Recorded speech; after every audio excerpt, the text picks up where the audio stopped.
Hey everybody, it is Mark Dolfini, landlord coach. I'm going to go live here for a little while and really just kind of say some things that are on my mind. I know there's a lot of uncertainty out there with what's going on with COVID-19. A lot of people are just very concerned with how the state of things is going, and honestly, I think it's not without warrant. I think people have a reason to be concerned, especially with people who are right now just very concerned about getting their bills paid. But not just the economic impact, but the health impact. You got to, I'm going to talk about that here in just a couple things, in just a couple minutes. But overall, my overall thought in terms of how I'm coaching my students and how I'm coaching people who aren't even my students about how to respond to this. And it kind of goes back. The decisions have not been that difficult for me in terms of what to do, for a couple of different reasons. Number one, I'm fundamentally in a different place where I was when I climbed out of the hole that I was in 2009. Now, for those of you who don't know that story, I'll spare you. I'll give you the short version of it just because there's people who have heard my story. But when I was in 2009, I was, back during the Great Recession that they're calling it.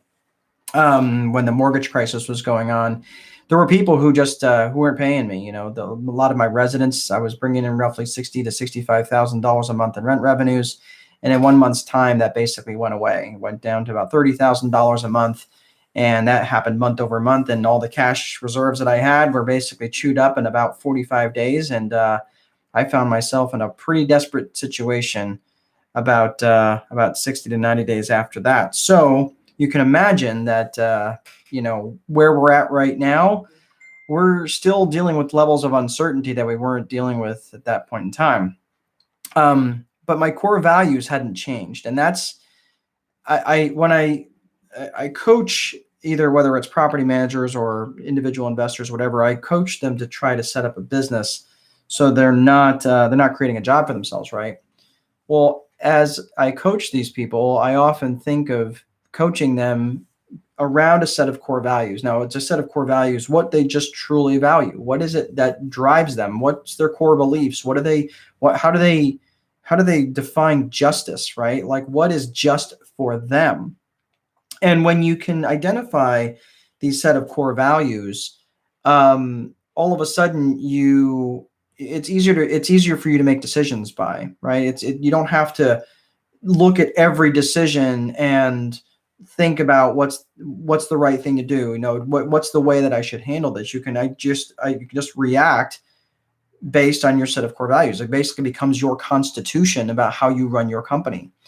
And that I don't want to get into the discussion of how to come up with your core values. That's a kind of a lengthy process. But when you can come up with a set of 4, 5, 6 core values that you can operate under, then it just becomes easier when you're faced with decisions like this. And I look at our core values as an investor, both as a property manager and basically as a landlord. It's all run through the same company. But it's fairly easy to make decisions because we're always focusing on the person. Real estate it's not about bricks and sticks. It's about people. And when you realize at the other end of the phone, when you're picking up and calling your residents, and I hope you've done that, when you're picking up and calling your residents and saying, "Hey, how are you?" You're bringing the human being back into the equation, not calling them and saying, "Hey, by the way, rent's due." They know rent's due, but how are you? How's it going? What fears do you have right now? And I recognize that there's a lot of people right now who they don't know what to do or what to say, so they say nothing. And I don't think that that's the right approach either. But I also see a lot of stuff that's going out there, and maybe if you're viewing this a few years down the road, and maybe I'm off doing something different at that point. But let's just say, for argument's sake, that if you were looking at this video and you were saying, okay, well, how did he respond to that? I would hope that they would view me through the lens that I did everything that I could to help people out. That's my default setting is, how can I solve people's problems for them? That's the lens that I look at everything through. Because when I'm calling these people, some of these people live alone. And not only do they live alone, some of these people live alone, they lost their job, and they're worried if they're sick. And sick with something that's pretty major. And some of these people are older. Some of these people are on a very limited and fixed income. And okay, so maybe they're okay, but they're trying to help other family members out that are not in a good place right now.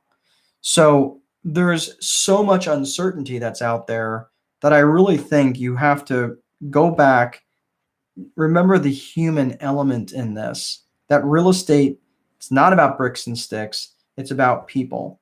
I've said this a couple different times on a few different videos, but I think it's worth repeating that, you know, it, people are so worried. I see some investors out there, and I just can't help but scratch my head when they start talking about, all the opportunity that there's going to be. And I think that's, I don't disagree with that, but I'm looking at it as an opportunity to solve other people's problems. There are going to be people who are going to be dislocated and relocated from this because they're going to have to go where the work is. They're going to have to pick up and move to the other side of the county, the other side of the state, the other side of the country, because maybe that's where the job is. Maybe they can't afford where they're living, so they have to move. And maybe they just bought a house in the last 12, 24, 36 months, and they can't afford to sell the property, right? They can't afford to bring $10,000 or $20,000 to closing. So that's where you as a real estate investor get to be a little creative to help them out of their problem. It doesn't mean screwing them out of their problem or, screwing them out of their property. It means helping them with their problem, right? It means helping them. It doesn't, like some people may say, oh, you're out to screw people. No, I'm really not. I'm really out to solve problems.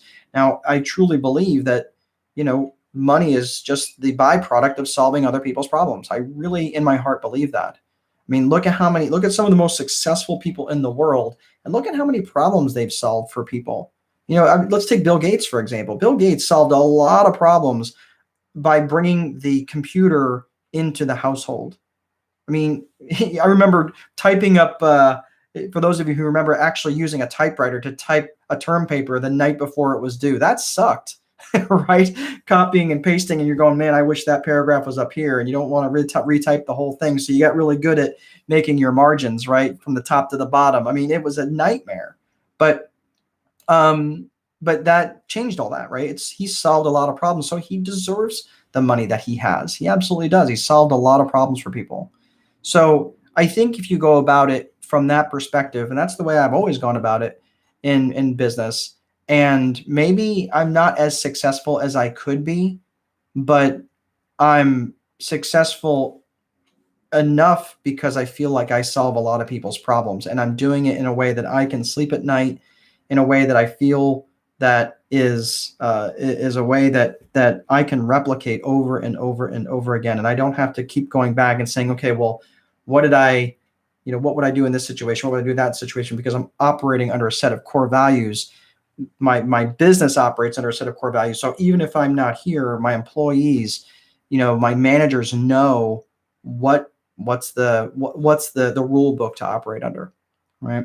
Well, I hope that makes sense for you. And I really, the only thing that I can say right now is if you're not of the praying type, I hope that you start, because right now this is going to take a lot of people's prayers, and hopefully we're going to come out of the other end of this, and we're all going to be okay.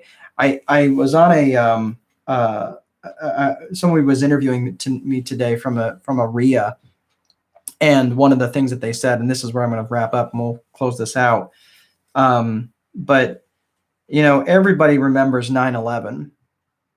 Everybody remembers just, if you were old enough to remember where 9/11, where that was, what went down, how you felt, and all of that. And I think if you remember just for a second, remember what 9/12 was like.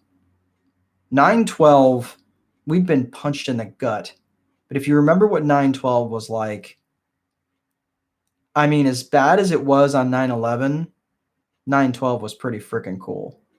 9/12, you couldn't find an American flag to purchase anywhere. And people were polite, and people were kind, and people were amazing. So on the other side of this, let's look to see what our 9/12 is going to be like. And that's where I think the opportunity will be. The opportunity to help others, the opportunity to be there for someone else and to solve problems. So I hope that helps. Feel free to reach out to me if you've got anything at all you'd like to talk about. You can drop me an email at mark@landlordcoach.com or on Facebook. But just know that I'm praying for healing for everyone if impacted by this, no matter what that looks like. Have a great rest of your day.